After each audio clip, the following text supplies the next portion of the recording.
Y les pido que vayan a Marcos, capítulo 15, del 33 al 38. Y esa es la porción de las escrituras que vamos a considerar esta noche. Y digo que sirve como introducción pensar en el sitio de reunión de la iglesia, porque algunas personas todavía tienen un concepto de que el sitio de reunión donde se congrega la iglesia cristiana es algo como el templo que utilizaban los judíos para adorar al Señor. Y algunas personas tienen aún esa idea de que los edificios o los lugares donde se reúne la iglesia son aún un templo particular, o como si pudiéramos tener la presencia de Dios de una manera más especial en un edificio o un templo consagrado para la predicación. Pero quiero decirles que eso es equivocado, eso es incorrecto. Y justamente lo que vamos a ver en este pasaje el día de hoy es que realmente Dios, el Señor Jesucristo, a través de su obra en la cruz, abrió el camino para que pudiéramos tener acceso directo a Dios y pudiéramos ser adoradores en espíritu y en verdad en cualquier lugar. Porque ahora los cristianos somos templo del Espíritu Santo. Ya no hay necesidad de un templo físico, ya no hay necesidad de un edificio particular para encontrar la presencia de Dios. Nosotros mismos, como el pueblo de Dios, como la iglesia, somos el templo de Dios. El Espíritu Santo mora en nosotros y podemos buscar a Dios en cualquier lugar. Si nos hemos arrepentido de nuestros pecados, hemos puesto nuestra confianza en Jesucristo, entonces en ese momento somos bautizados por el Espíritu y el Espíritu mora en nosotros. No necesitamos de un templo. Eso no quiere decir que no estamos buscando un edificio para congregarnos, que no hay que orar por eso, pero ese no es un templo particular, sino que simplemente va a ser una facilidad que nos permite hacer el ministerio. Pero la iglesia misma es el templo de Dios. Y miren lo que dice Marcos capítulo 15, del versículo 33 en adelante. Dice así: cuando llegó la hora sexta, hubo oscuridad sobre toda la tierra hasta la hora novena. Y a la hora novena, Jesús exclamó con fuerte voz: Eloi, Eloi, lema sabactani, que traducido significa: Dios mío, ¿por qué me has abandonado? Algunos de los que estaban allí, al oírlo, decían: mirad, a Elías llama. Entonces uno corrió y empapó una esponja en vinagre y poniéndola en una caña le dio a beber, diciendo: dejad, veamos si Elías viene a bajarle. Y Jesús, dando un fuerte grito, expiró. Y el velo del templo se rasgó en dos, de arriba abajo. Les pido que me acompañen en oración, pidiendo al Señor que nos bendiga y nos guíe en el estudio de la palabra. Padre, te doy gracias por tu bondad.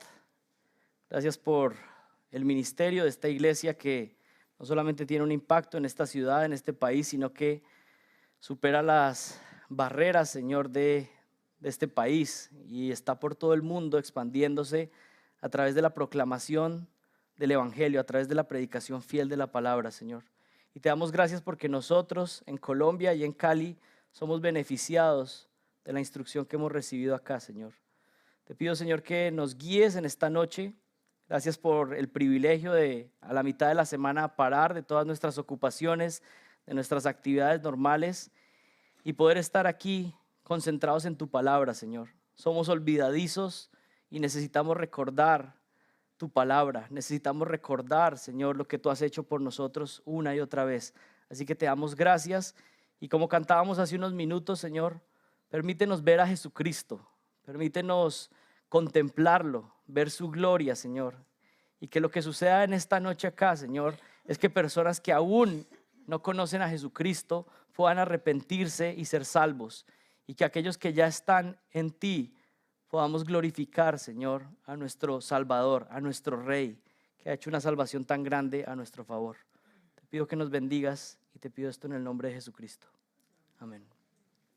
Muy bien, vamos a considerar entonces Marcos 15, vamos a estar estudiando esos versículos y vamos a dividir esa porción de las escrituras en tres partes. La primera parte vamos a ver el lamento y la ira del Padre. En la segunda sección vamos a ver el sacrificio del Hijo y en tercer lugar vamos a ver el nuevo ministerio del Espíritu Santo.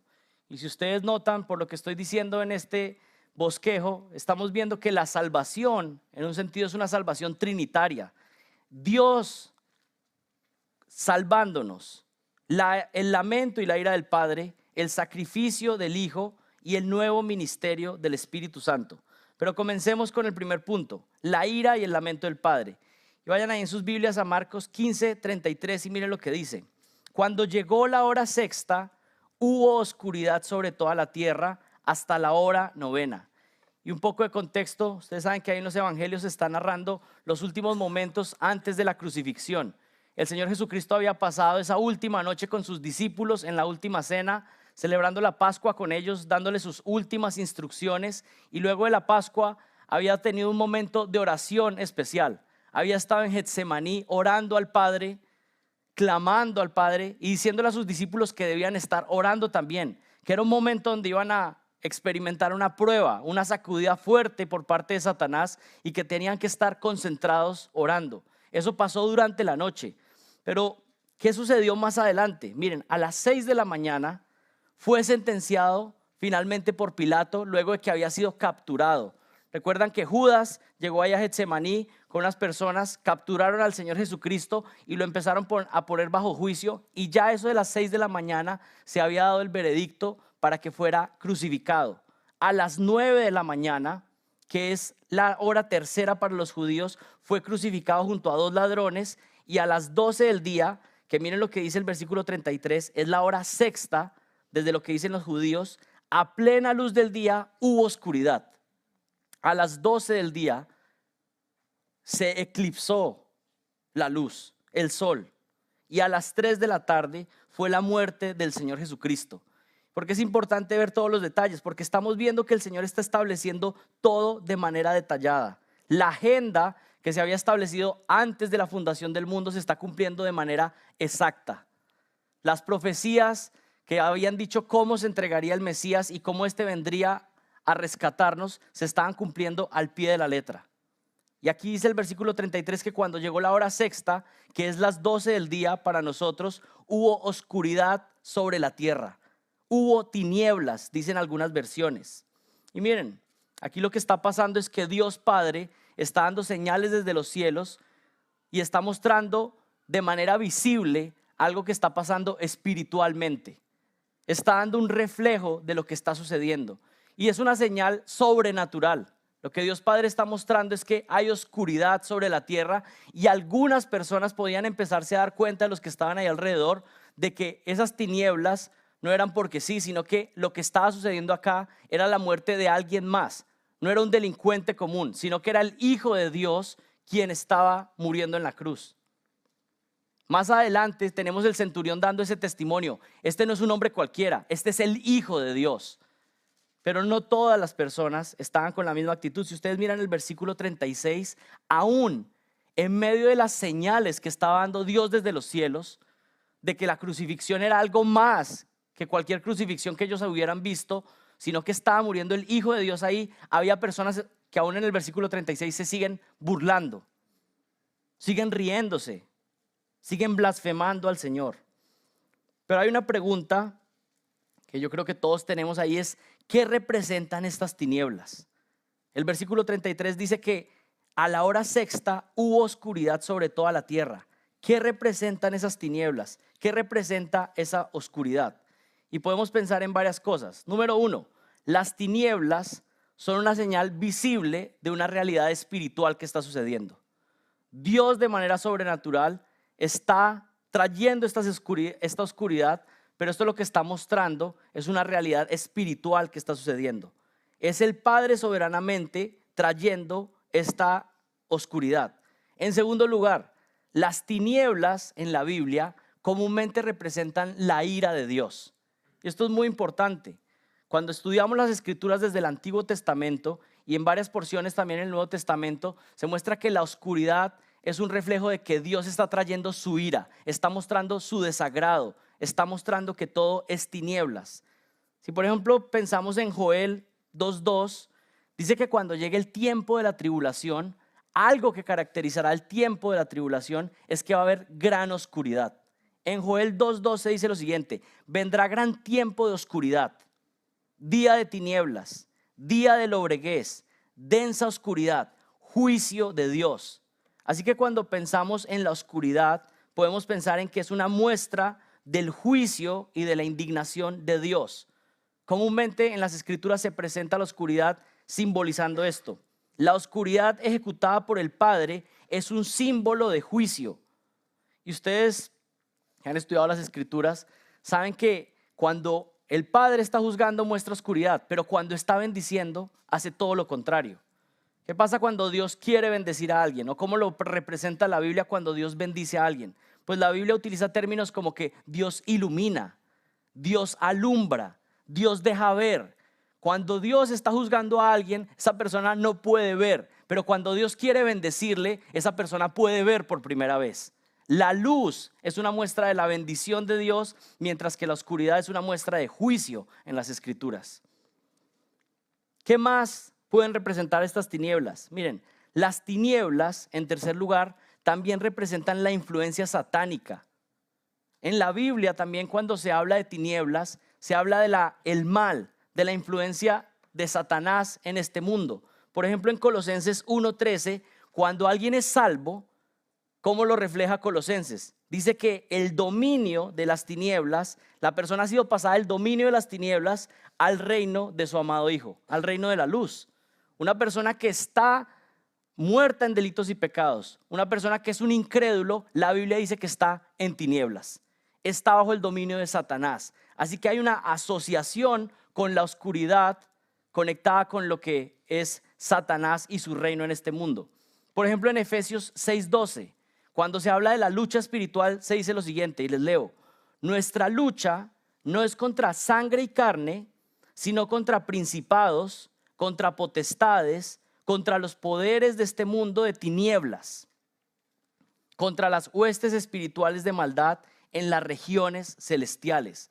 Así que tenemos aquí, si vamos resumiendo, primero, Dios está trayendo una señal sobrenatural que está reflejando una realidad espiritual de lo que está sucediendo. Pero además de eso vemos que la Biblia presenta las tinieblas como una muestra del juicio de Dios. Pero también tenemos que las tinieblas representan la influencia satánica en este mundo. Pero entonces ahí algunos pueden tener la pregunta: ¿quién está trayendo entonces estas tinieblas? ¿Son de parte de Dios o son de parte de Satanás? Y miren, esto lo podemos contestar de una manera que puede sonar un poco paradójica, pero desde la perspectiva divina, desde la soberanía de Dios, Dios es quien está controlando todo y Él es quien está trayendo la oscuridad, las tinieblas en este momento.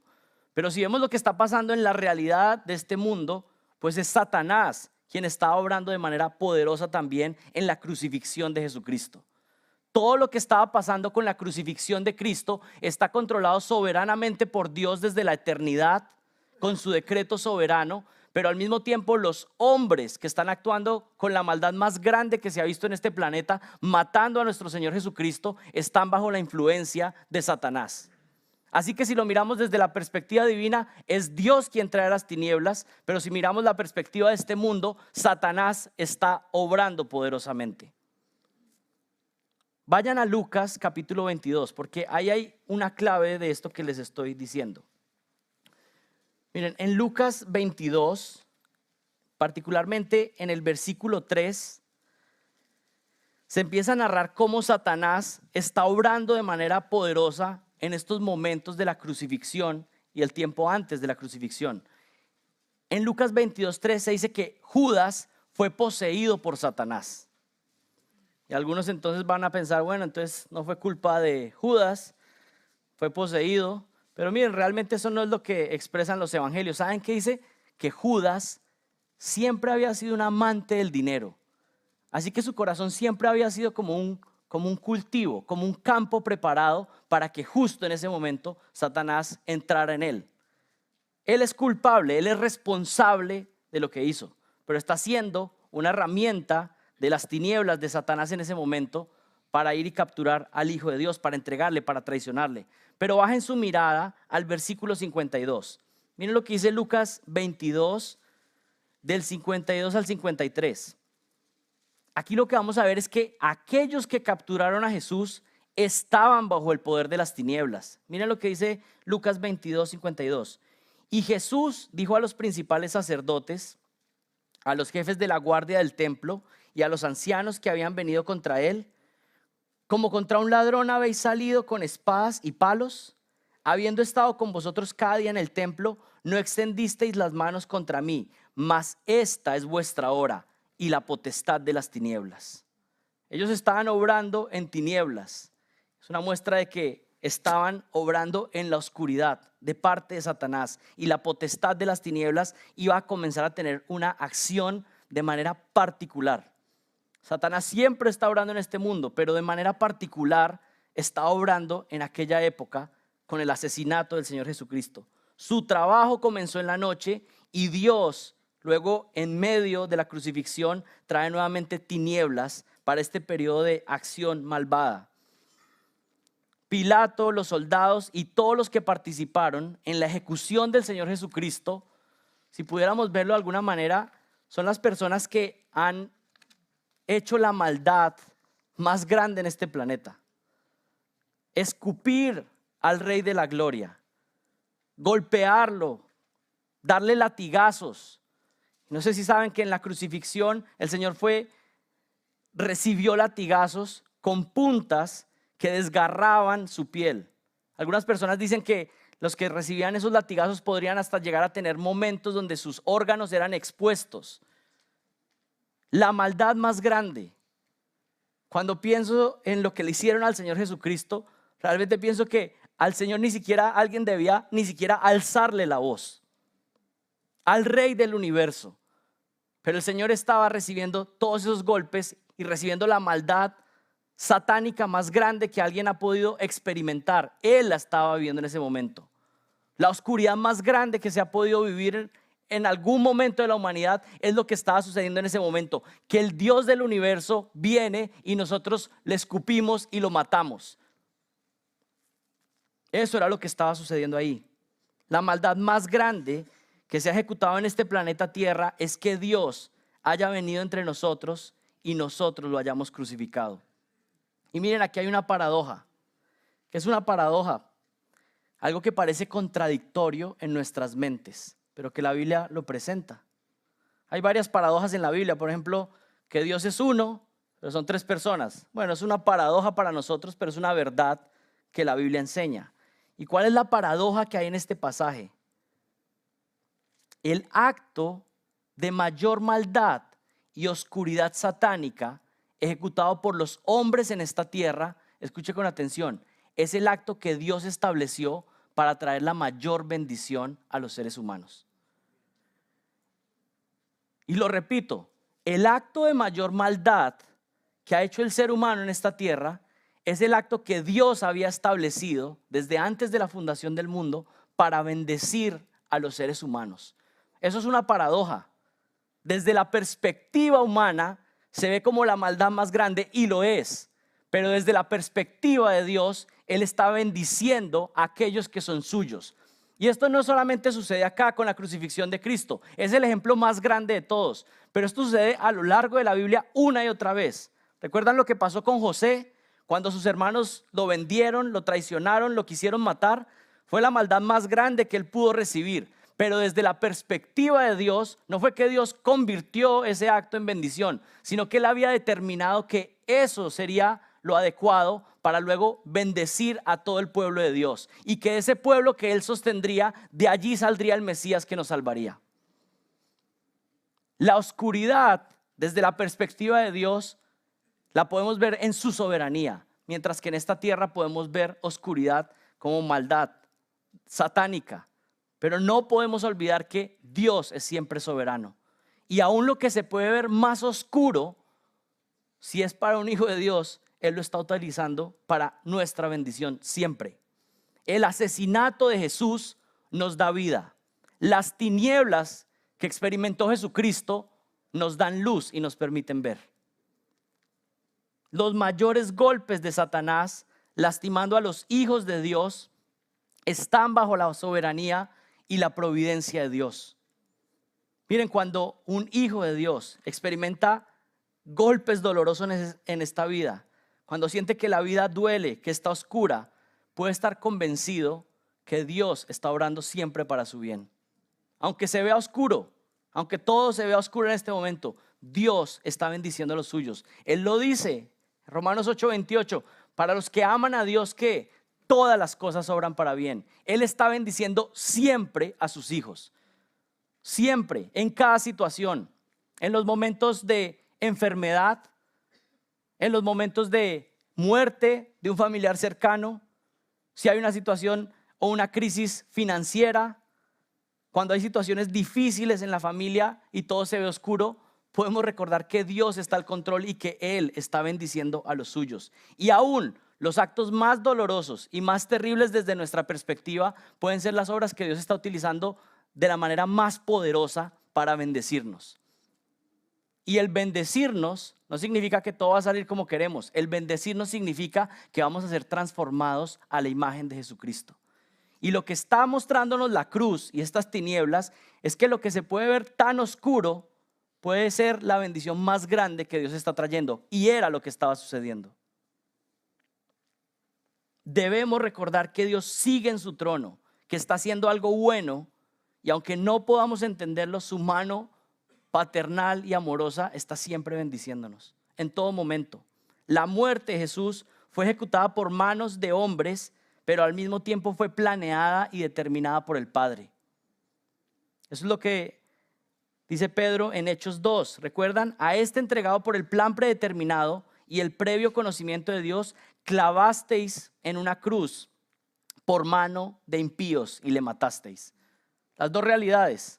Dios lo determinó, pero hubo algunos actores que fueron los que ejecutaron la muerte del Señor. Regresen allá a Marcos 15:33. Miren lo que dice. Cuando llegó la hora sexta, hubo oscuridad sobre toda la tierra hasta la hora novena. Así que ahora tenemos más recursos. ¿Quién está trayendo estas tinieblas? La respuesta concreta es Dios Padre. Es Dios quien está trayendo las tinieblas. Es una muestra de su juicio, el juicio de Dios, el lamento del Padre desde los cielos, descargando también toda su ira contra el Hijo que está recibiendo todos nuestros pecados sobre él. Miren, aquí además esta idea de que el Padre está trayendo tinieblas como un juicio, hay un énfasis muy importante, es entender que el Hijo de Dios, la segunda persona de la Trinidad, cuando está en la cruz, está recibiendo la descarga de toda la ira del Padre sobre él. Todos los pecados de aquellos que creerían en Jesucristo están siendo puestos sobre él en ese momento, y Jesucristo literalmente se está convirtiendo en una maldición, y el Padre está descargando toda su ira sobre él en ese momento. Toda la ira. Lo que nosotros merecíamos, él lo estaba recibiendo. Y miren, aquí hay una conexión que es importante de hacer, y es que Marcos y también Mateo comúnmente hacen conexiones entre el Señor Jesucristo y entre Moisés y el Éxodo. Hacen unas conexiones muy fuertes. Hay muchas similitudes entre Moisés y Jesús, por supuesto siendo Jesús superior, como lo dice Hebreos. Miren, similitudes entre Moisés y Jesús. Ambos escaparon de la muerte cuando los quisieron matar como bebés, ¿recuerdan? Fueron protegidos en un tiempo en Egipto para luego salir de Egipto. Moisés fue el libertador de la esclavitud de Egipto y Jesucristo es el libertador de la esclavitud al pecado y Satanás. Moisés hizo un ayuno de 40 días en comunión con Dios y Jesús también ayunó 40 días. Moisés en sus días fue el hombre más manso sobre la tierra y el Señor Jesucristo es el reflejo perfecto de ser manso y humilde de corazón. Moisés enseñó la ley desde el monte y el Señor Jesucristo también estuvo enseñando desde el monte de una manera muy similar la ley de Dios. Y en Deuteronomio 18:15 se profetizó que un día Dios mandaría un profeta superior que Moisés. Y luego en Hechos 3:22 se confirma que ese profeta superior es el Señor Jesucristo. Pero ¿por qué les hago esas conexiones entre Moisés y Jesús? Porque hay algo muy particular de lo que está pasando en la cruz, y es que el Señor Jesucristo no es solamente un Moisés superior, sino que Él mismo es el Cordero de la Pascua que quita el pecado del mundo. ¿Ustedes recuerdan las plagas que trajo Dios desde los cielos para liberar a los israelitas de Egipto? Hubo diferentes plagas ese día, pero la última era que se iban a matar a los primogénitos. Y solamente aquellos que pusieran su fe en Dios y siguieran las instrucciones, matando un cordero pascual y marcando los dinteles de las puertas con la sangre del cordero, la ira pasaría por encima de ellos y no mataría a esos primogénitos. ¿Saben cuál fue la plaga antes de la última? Oscuridad total. Antes de que murieran los primogénitos, antes de que tuvieran que sacrificar el cordero pascual, la plaga que hubo fue oscuridad total sobre la tierra. Y aquí hay una conexión que por supuesto está presente. Antes de que el cordero se entregara y quitara el pecado del mundo, el Señor trajo nuevamente oscuridad sobre la tierra.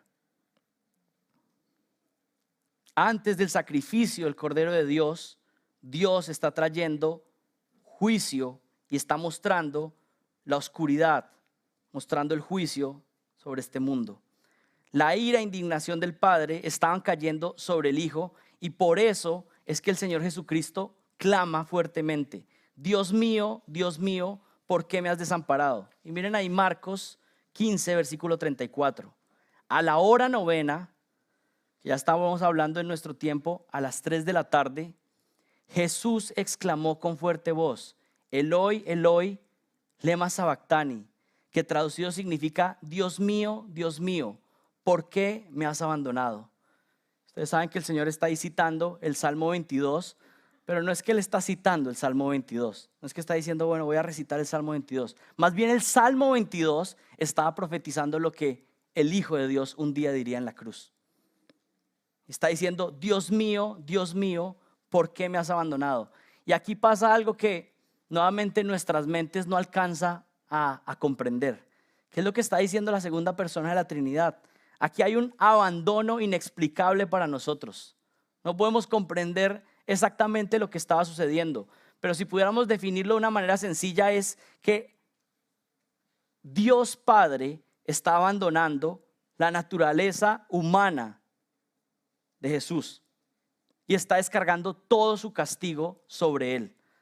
Nadie puede decir que hubo un momento, una ruptura o una división en la Trinidad, pero Jesucristo en su humanidad está experimentando toda la furia del Padre sobre él en ese momento. Y en su humanidad clama genuinamente y verdaderamente, experimentando el dolor más grande, que era recibir la furia del Padre, y dice: Padre, ¿por qué me has abandonado? Está recibiendo todo el furor de Dios por nuestros pecados. Nosotros éramos los que merecíamos estar ahí, y Él está ahí pagando por nuestra culpa, pagando por nuestros pecados. El Padre estaba abandonando al Hijo en su naturaleza humana en ese momento. Jesús verdaderamente estaba experimentando el juicio de Dios en nuestro lugar, la ira de Dios cayendo sobre Él. Jesús no estaba aparentando que le dolía. Jesús no estaba aparentando que había una separación en ese momento, un abandono que no logramos explicar, pero algo que nunca había experimentado con su Padre lo está experimentando en ese momento en su humanidad. Y la ira de Dios está cayendo sobre él y por eso grita: Padre, ¿por qué me has abandonado?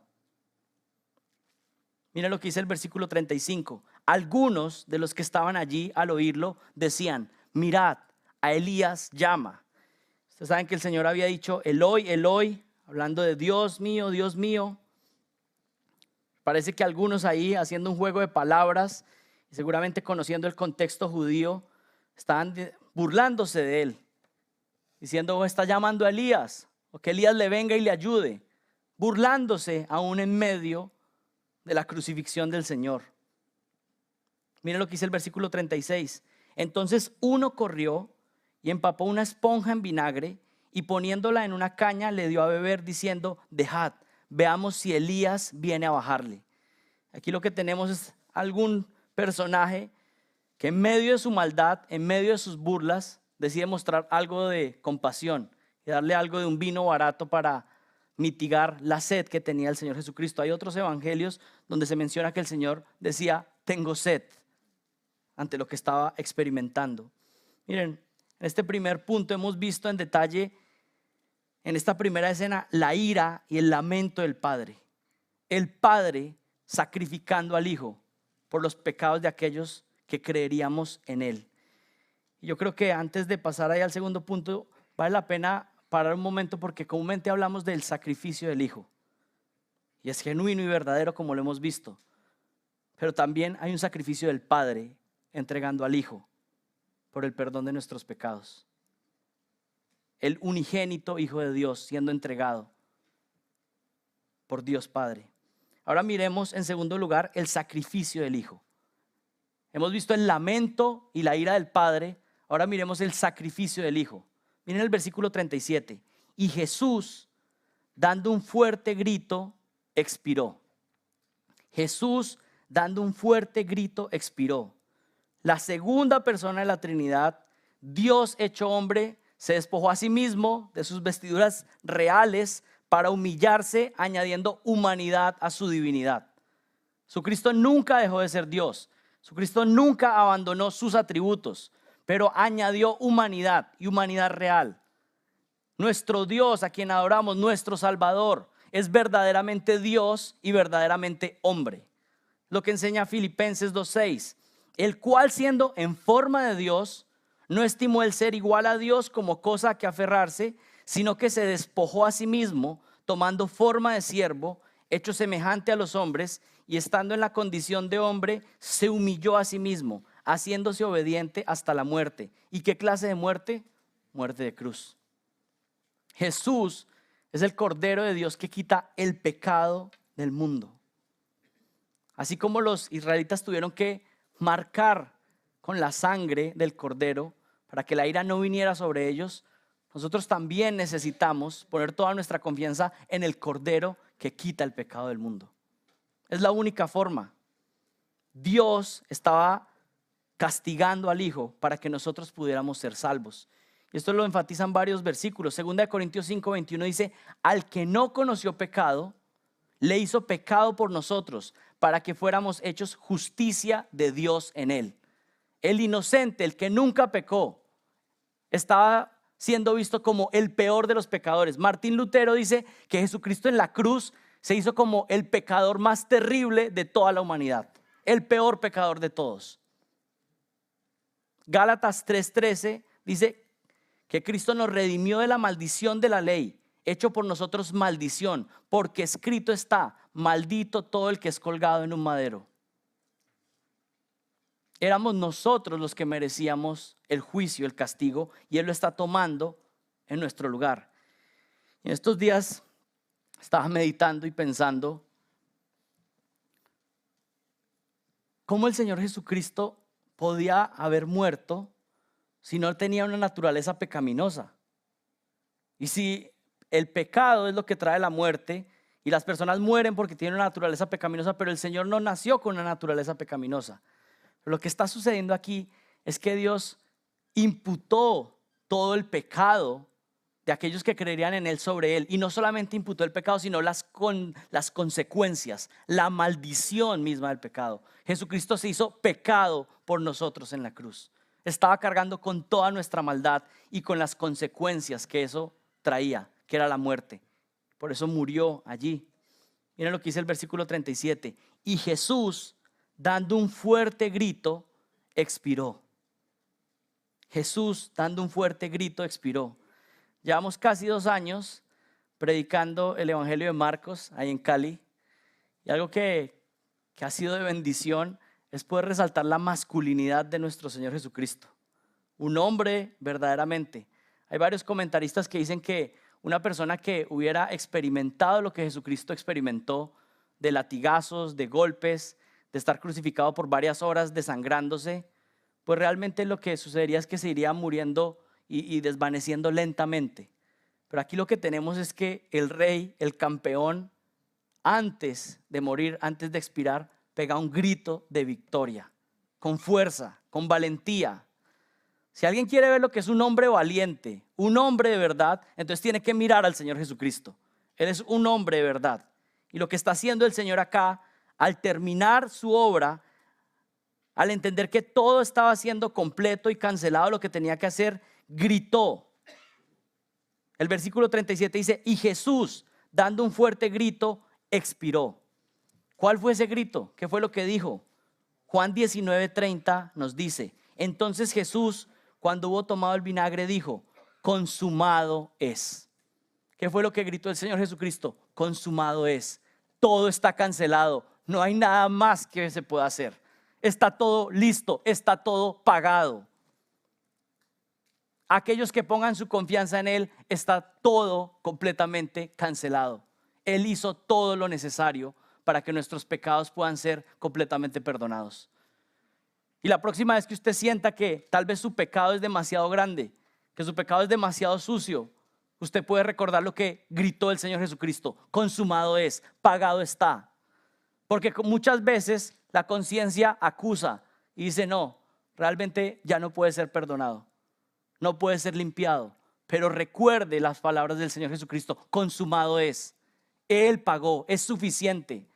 Puede ser el pecado más sucio y más terrible que usted haya cometido. Y estoy hablando a creyentes, pero también puede haber alguien sentado en este lugar que siente que su pecado no ha sido perdonado, que realmente no ha confiado en Jesucristo. Y para ese quiero decirle: usted, si se arrepiente y cree y pone toda su confianza en la obra de Jesucristo, usted puede ser completamente perdonado, completamente limpio. Y sus pecados pueden ser rojos como la grana, pero Él los puede dejar blancos como la nieve.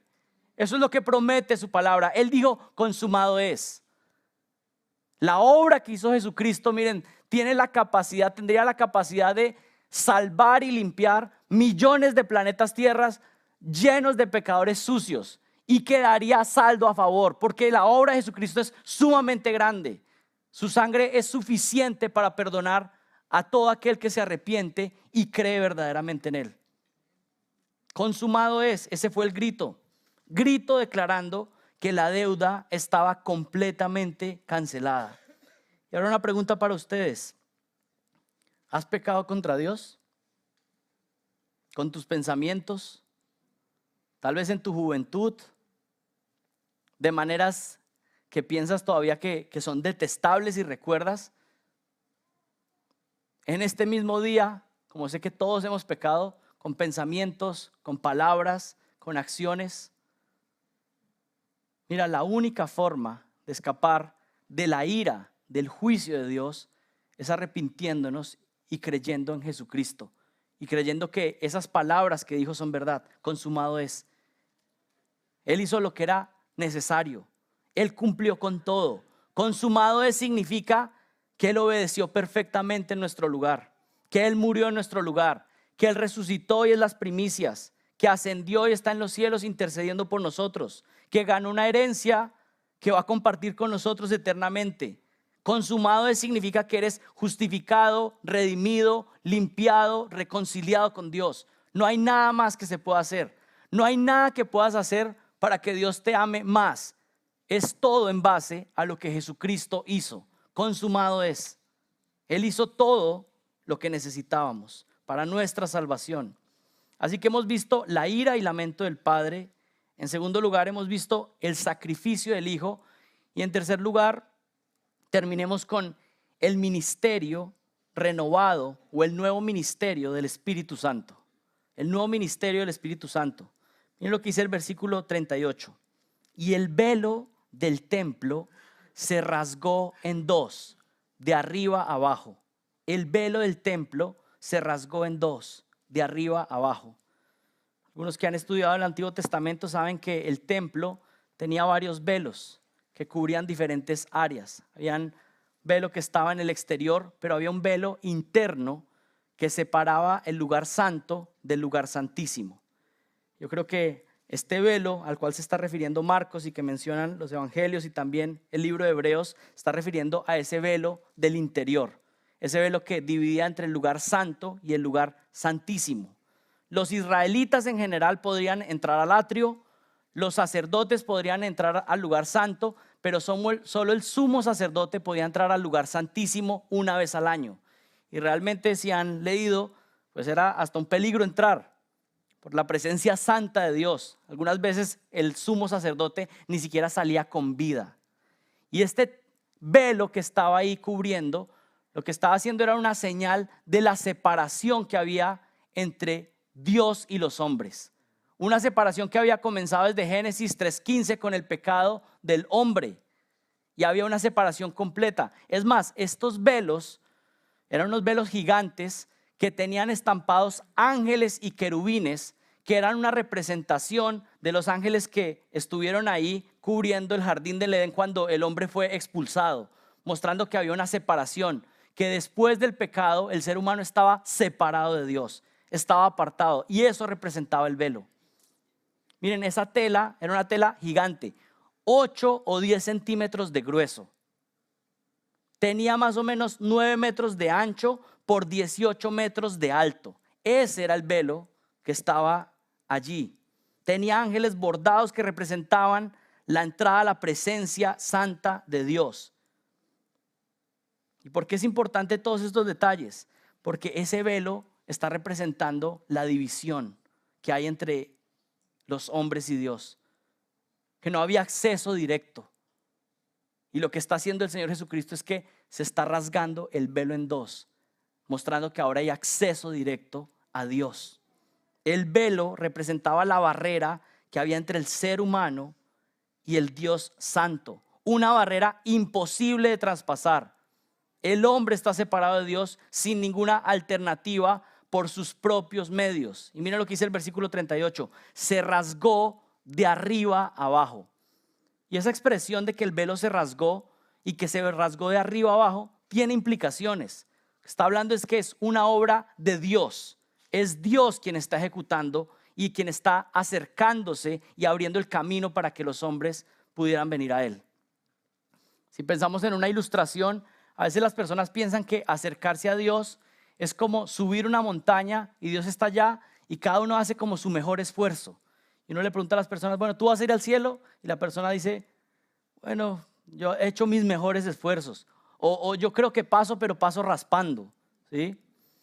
Esa es la ilustración que muchos tienen, como personas tratando de escalar y llegar a Dios por sus buenas obras, por sus buenos actos. Pero realmente así no es como funciona la salvación. Así no es como funciona el Dios de la Biblia. Si pudiéramos la ilustración de la montaña, sería más bien como escaladores que están muertos en el camino, tirados sin poder hacer nada y pensando que podrían llegar a la cima de la montaña.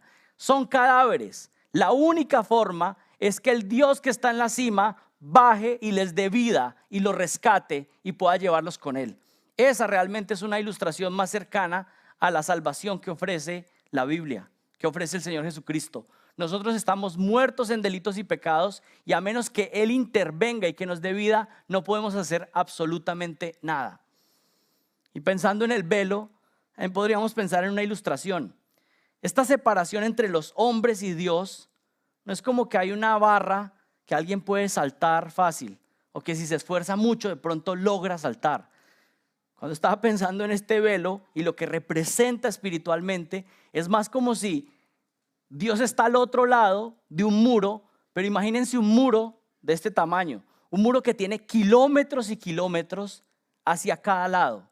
Pero no solamente tiene kilómetros y kilómetros hacia cada lado, sino que tiene también kilómetros y kilómetros hacia arriba. Pero no solamente tiene kilómetros hacia los lados y hacia arriba, sino que su grosor también es de kilómetros. Ahora imagínese que esa es la separación que hay entre Dios y los hombres. Un muro así. Esto no es un muro que usted va a pensar, bueno, yo puedo pasar, yo puedo saltarlo, yo puedo pasar por un lado, sino que es un muro imposible de pasar.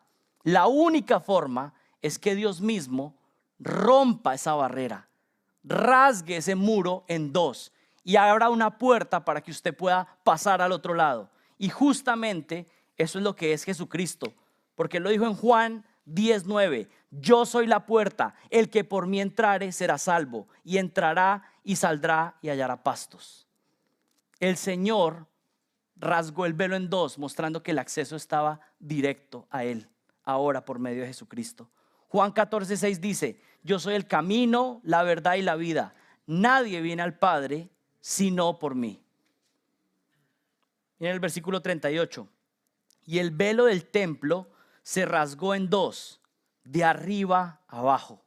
Esta fue la señal definitiva de que Dios mismo había abierto el paso para que ya no hubiera una separación definitiva entre los hombres y Dios. Jesucristo mismo había sido el sacrificio para que pudiéramos ahora entrar. El velo se rasgó y ahora el acceso está directo a Dios a través del Señor Jesucristo. Y miren, hay bastante, o sea, este pasaje está lleno de teología, está lleno de verdades. Y como llevaba tanto tiempo sin enseñar aquí en Grace, estoy como que quiero seguir. Y espero que ustedes también. ¿Qué más estaba sucediendo cuando el velo se rasgó? El Nuevo Testamento nos da más indicaciones de qué estaba pasando cuando el velo se rasgó. Vayan a Hebreos capítulo 6.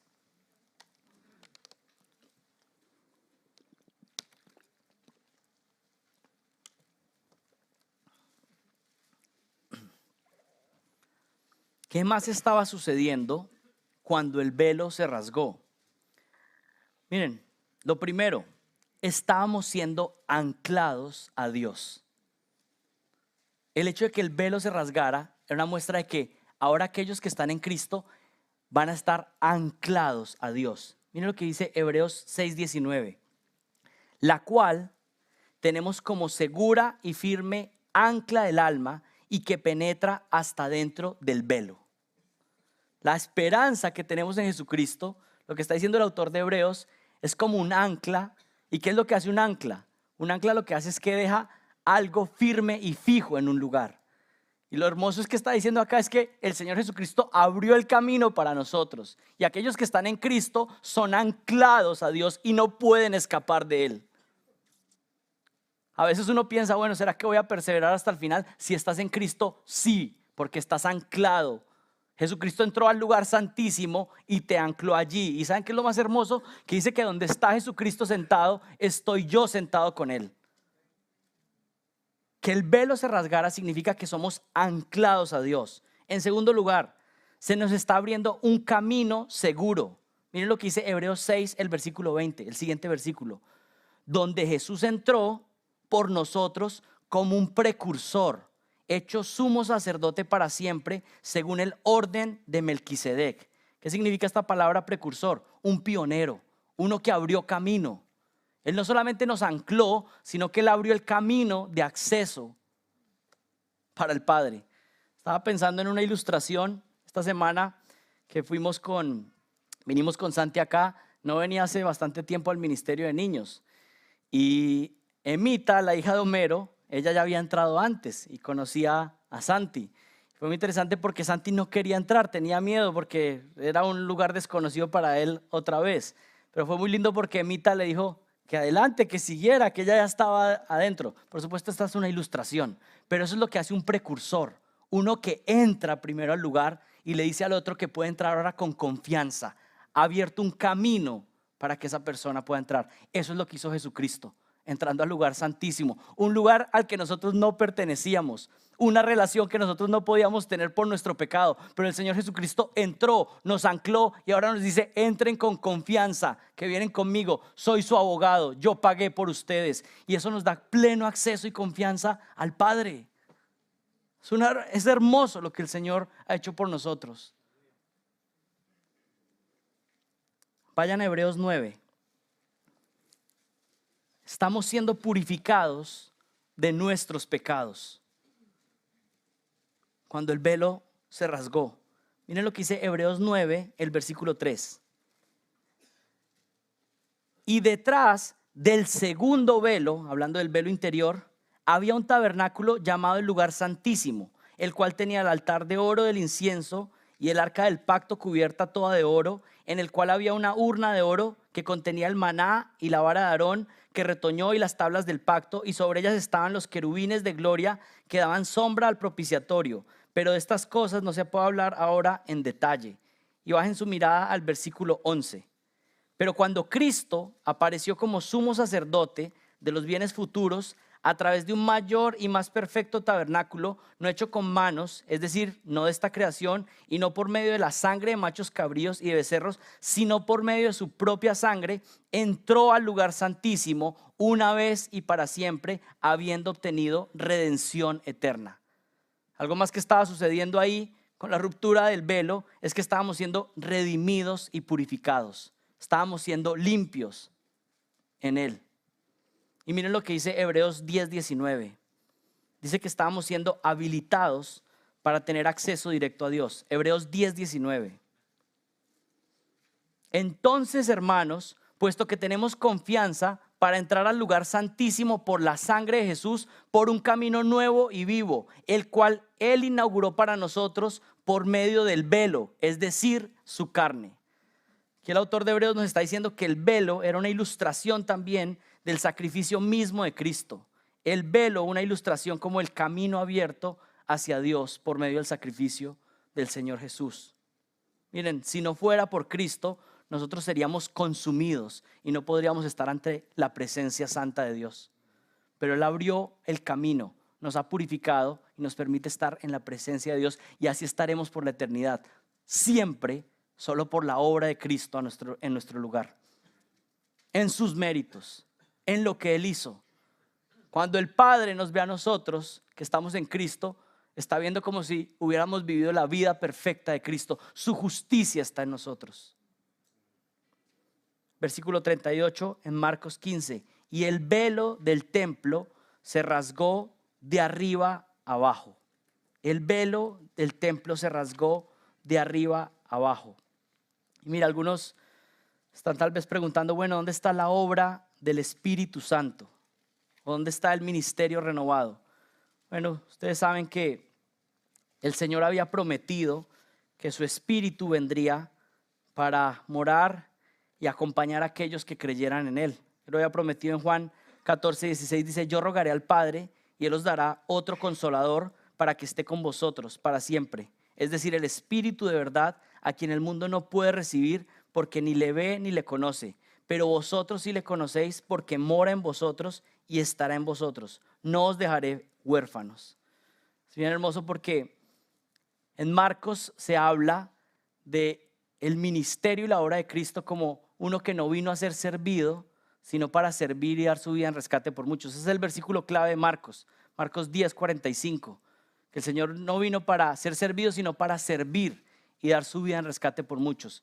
Y Marcos lo que hace en el bautismo del Señor Jesús muestra y dice que los cielos se abrieron y hubo una voz de los cielos que estaba declarando que Él era el Hijo de Dios. ¿Saben qué es muy interesante?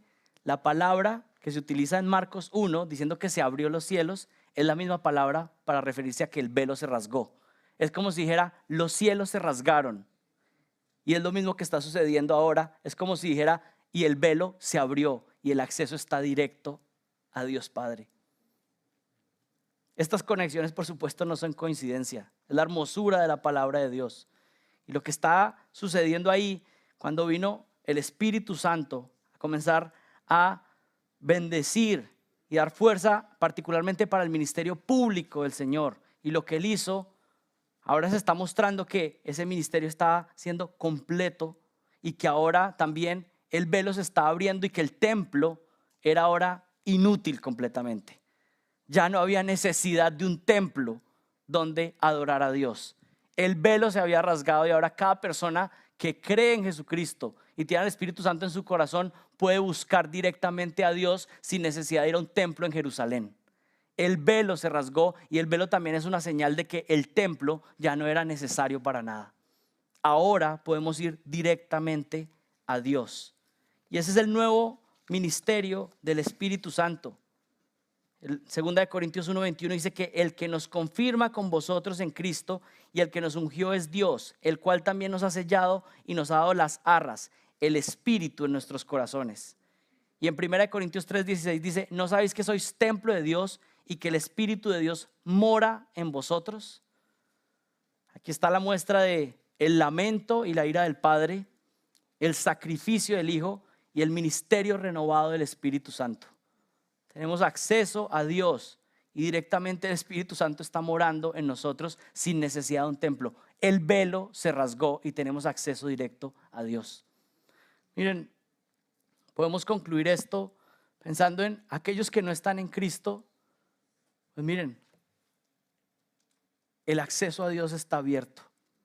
Dios está con sus brazos abiertos, dispuesto a recibir a todo pecador que se arrepiente y confía en Jesucristo. Usted piensa, tal vez se va a arrepentir mañana o otro día. Hoy es el día de salvación. Hoy es el día de arrepentimiento.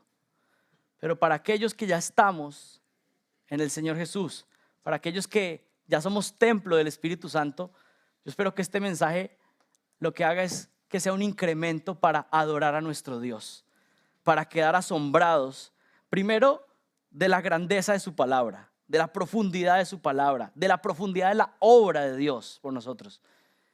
Pero esto tiene que cambiar la manera en cómo vivimos. Tenemos que vivir vidas dignas de la obra que Jesucristo hizo por nosotros. Y que nuestras vidas sean vidas de adoración, dando realmente el valor a lo que el Señor hizo en nuestro lugar. Yo creo que tenemos que terminar orando y dando gloria a Jesucristo por la obra que hizo en nuestro lugar.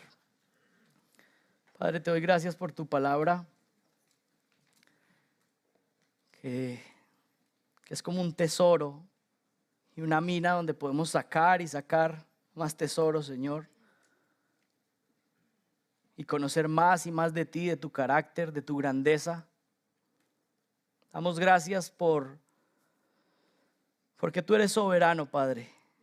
Y aún en los momentos más oscuros de nuestra vida podemos recordar que tú estás al control y bendiciendo a tu pueblo siempre, Señor.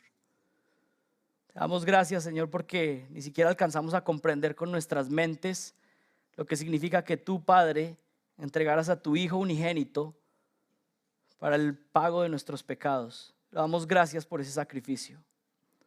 Señor, te queremos exaltar a Jesucristo por su obra perfecta, porque cumplió con todo, porque pudo declarar con autoridad que consumado era, porque todo fue cancelado, todo fue perdonado para nosotros. Queremos exaltarle y glorificarle. Y Padre, damos gracias por el ministerio renovado del Espíritu Santo. El antiguo pacto venía temporalmente sobre algunas personas para ayudarles con ciertas tareas, pero ahora mora permanentemente en nosotros y son las arras de que somos tuyos, Señor. Damos gracias por la obra del Espíritu Santo en nosotros al confirmarnos que somos hijos tuyos y también por la obra que está haciendo de santificación. Padre, damos gracias porque tú has puesto todas las garantías y todo lo que necesitábamos para que tuviéramos acceso a ti a través de Jesucristo. Te pedimos que nos bendigas y que nos ayudes a vivir vidas que sean dignas de esta obra tan grande de salvación que hemos recibido. Te pido esto en el nombre de Jesucristo. Amén.